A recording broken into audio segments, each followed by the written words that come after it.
Losers talk about what happened to them. Winners talk about what they made happen despite it. Hardship is a reality for losers. To winners, hardship is just your origin story. I promise you, if you can use this frame, like I was texting Layla the other day, like the bigger the monster, the more epic the hero. Gurus are known for flexing Rolexes and posing with Lambos. They preach freedom while selling courses from rented penthouses. There is this guy.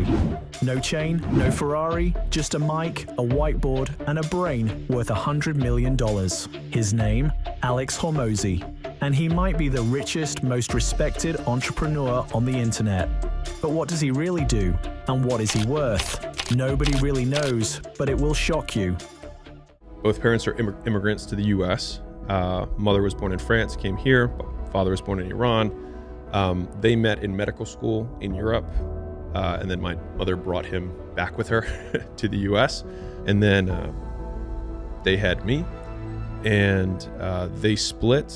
My mom had a lot of demons. She had a lot of things she struggled with when I was coming up. So I pretty much was raised by my dad. Had no siblings. It was just me and my dad until I was about 15. He got remarried.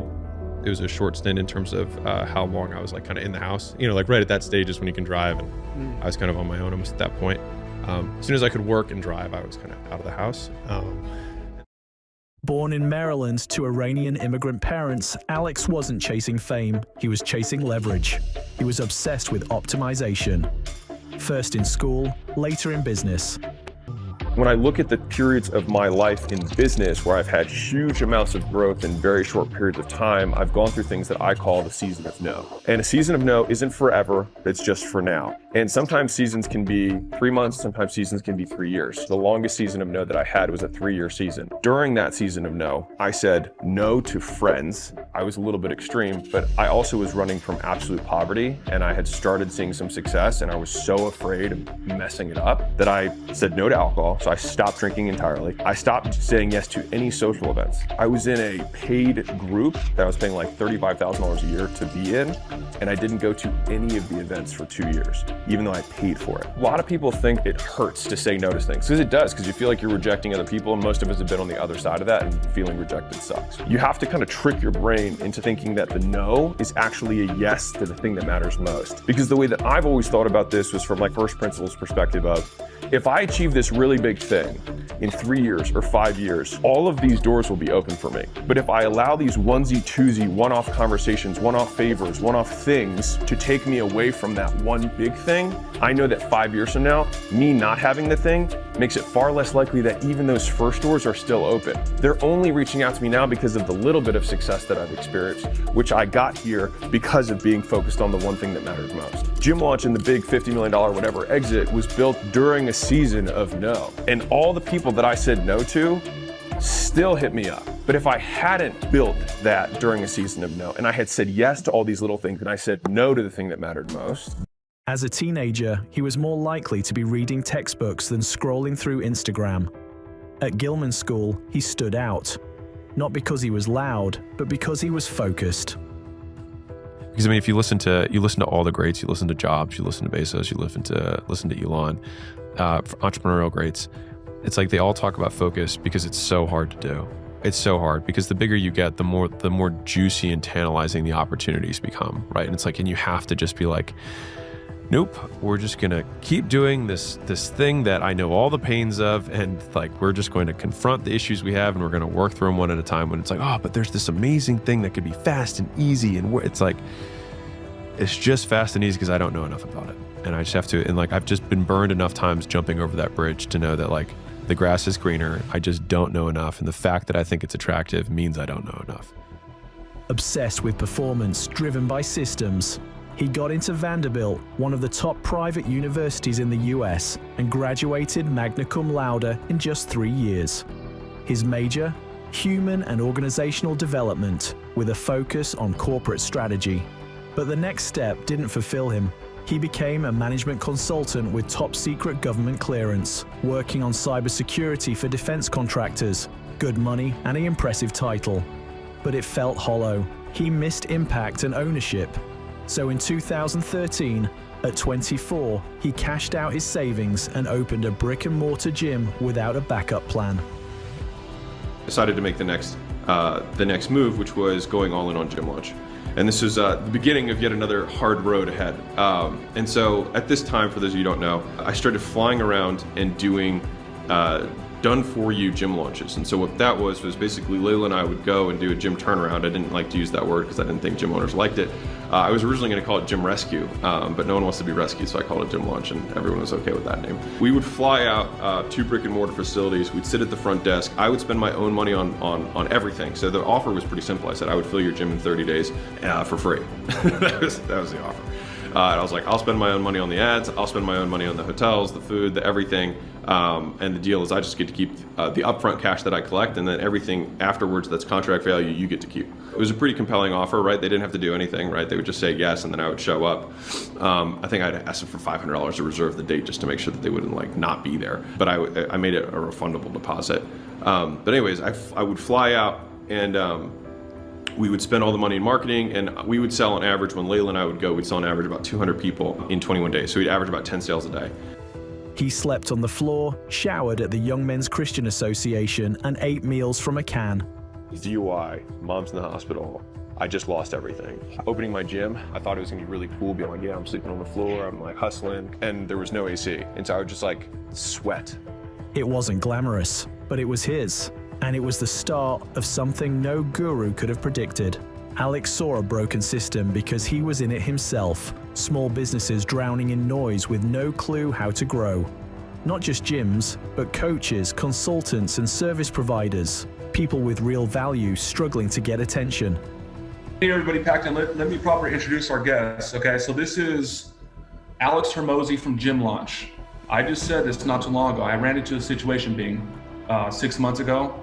I was feeling a little caved in. Somebody said some stuff, a couple pieces of some stuff. I'm like, yo, right. Alex, I'm facing this dude. What are your, what's your opinion? And he basically told me what I kind of knew, which was like, dude, it don't matter what people say about you, it matters what you say about you. And if there's a little bit of truth to what they're saying, that's when it hurts. So if you know like what you're doing, what you stand for, none of that shit matters. And dude, I snapped out of it. Okay, so you guys know, some of the stuff I've been able to achieve. Oh yeah. This is a guy that I'm like, dude, this is like a big bro. This guy right here is the real deal, and he's here today. He had a surgery, and he's like, Mike, whatever I can do to support the community, drop some gems, inspire, like I'm here. I got a presentation. If not, I'm gonna share my story. Whatever you need, I'm here. He realized most founders don't need more hustle. They need better infrastructure. So he built Gym Launch, a business that didn't sell workouts, but transformations for gym owners.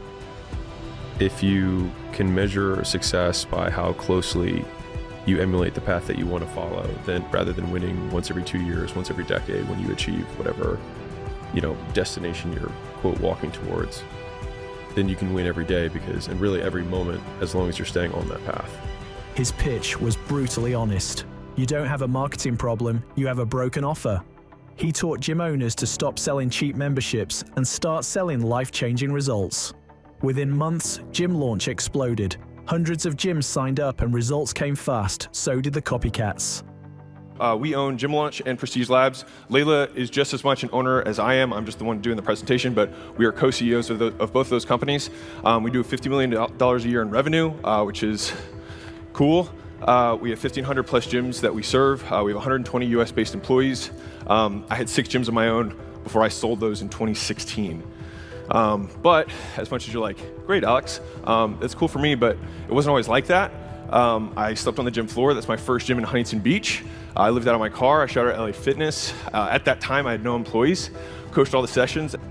Despite all the competition, he still succeeded, and Alex didn't flex. He scaled, quietly. While gurus were posting Rolex selfies, he was building back-end systems, refining scripts and testing funnels. He believed in one thing: scalable skill over fake status. And he lived it. No flexing, just frameworks.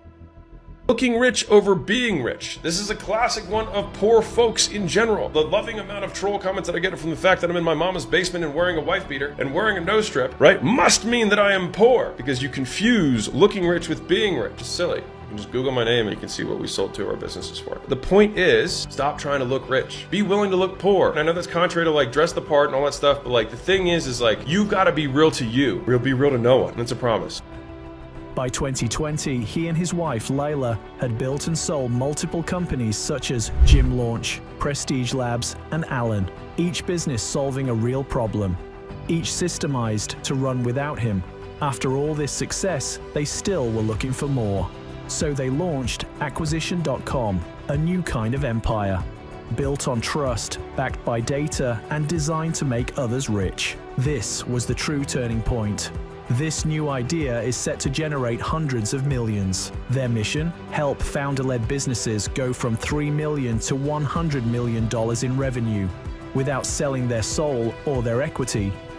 But you have to be your own coach because you're the one who's going to be making the decisions for your business more than anyone else, right? And so oftentimes when I am on the phone with a business owner, I am listening for the majority of the time of that call, and I'm looking for certain things. And so some of you may have heard of a SWOT analysis, right? Strengths, weaknesses, opportunities, and threats. More commonly now in MBA schools, they've actually reversed that, and they call it an OTSU. And what that means is opportunities, threats are disproportionately weighted as far more important, and then you have strengths and weaknesses. And so the reason that I'm saying this is that most times when I'm listening to a client who's saying, I'm struggling, I'm having an issue, or I'm at a bottleneck, it doesn't necessarily need to be that they're losing money, but just like, I can't get past this point, what's the issue? I'm going to be looking for cash flow opportunities that are sitting on the ground and massive threats. Those are the two things I'm looking for in the beginning. Today, they turn down more deals than they accept. Why? Because they only partner with those who are ready. Not hype merchants, not short-term thinkers, but real operators, building real businesses. But success didn't come without scars. The truth? Gym Launch almost broke them. At one point, they were processing millions per month, without a real legal structure in place. Alex later said it was like building a rocket ship while it's flying. The stress, immense. 16-hour days, a collapsing back end, and a burnout on the horizon. Lawsuits from failed clients who didn't follow the system. Something broke. Alex hit a wall, physically, mentally, and emotionally. He questioned everything. Was this the price of winning? He stepped back, rebuilt the back end, delegated and hired smarter. He automated everything, and that's when the real transformation happened. If you want something out of life, then I am willing to burn whatever fuel I've got. And so I think a lot of people, so there's this boat, this seems like a non sequitur, but I'll wrap it around. There's this boat that I remember seeing in a harbor once, and it said, don't analyze your pleasures. And I thought that was a really interesting name for a boat, first off, but it was a really interesting phrase. And so I thought about that and I was like, well, don't analyze your fuel.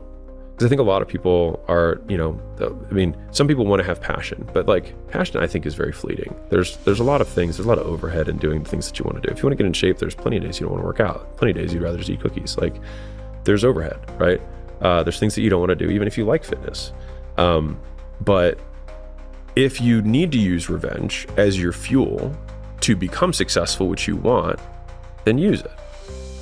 Not just for the business, but for Alex himself.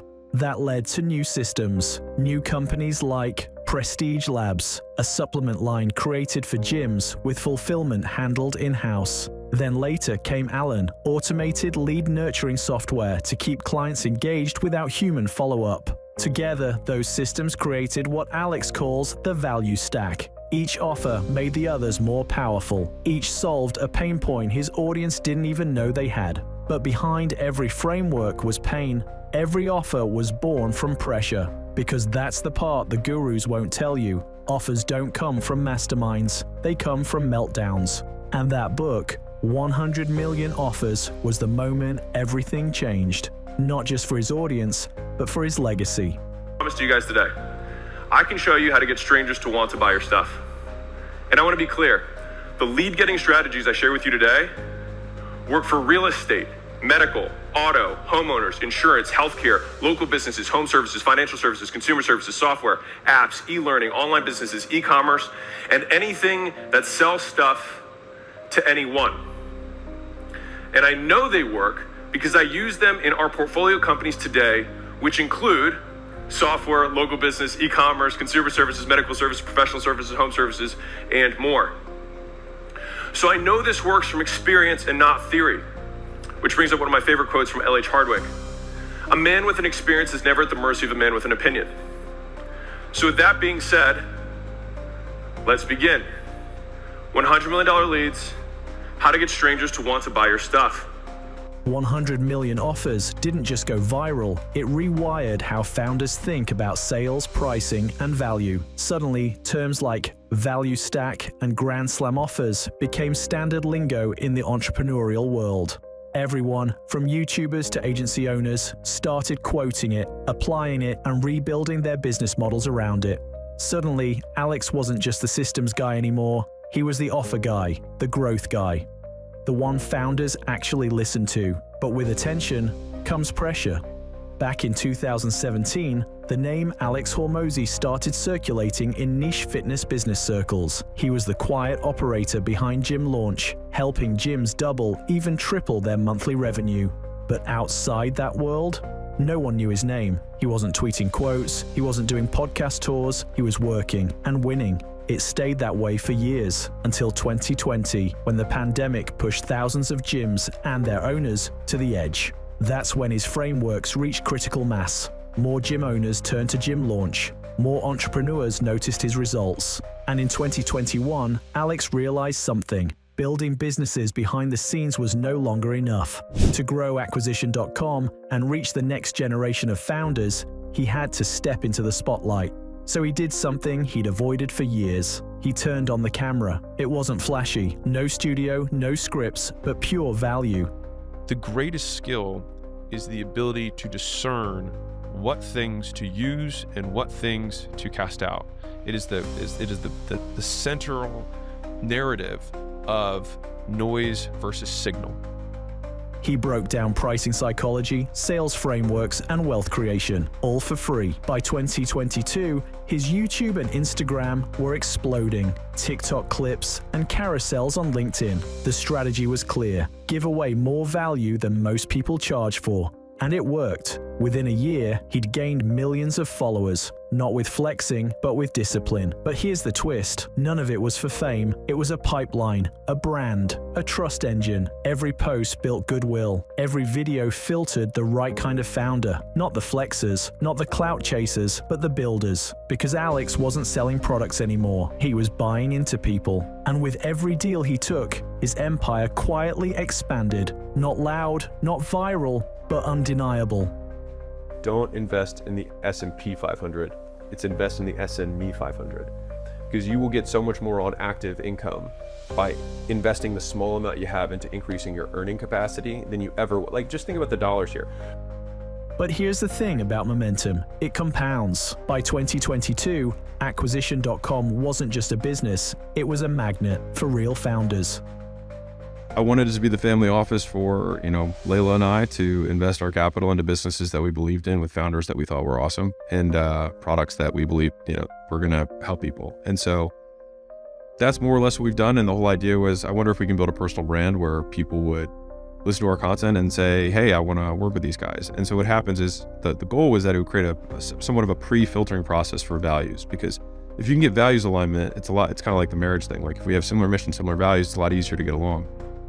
Alex and Layla didn't build a funnel, they built a filter, a platform where only the best survived. Their model was radical. No majority ownership, no short-term exits, just minority stakes in companies already making $3 million plus. And it worked. Again. Within months, their portfolio crossed $100 million in revenue. Founders didn't just want funding, they wanted Hormozi frameworks. His comeback wasn't about visibility, it was about precision. He didn't flood the market with hype. He targeted the top 1%, those obsessed with scaling, not spotlight. And the content? It kept evolving. Higher production and deeper concepts. Books turned into multi-hour breakdowns. Podcasts became case studies. By 2023, Alex wasn't just building a brand anymore. He was designing a playbook, one that other creators copied, one that investors studied. He invested in tools like School, partnered with elite operators, and still, somehow, gave away more than most masterminds charge.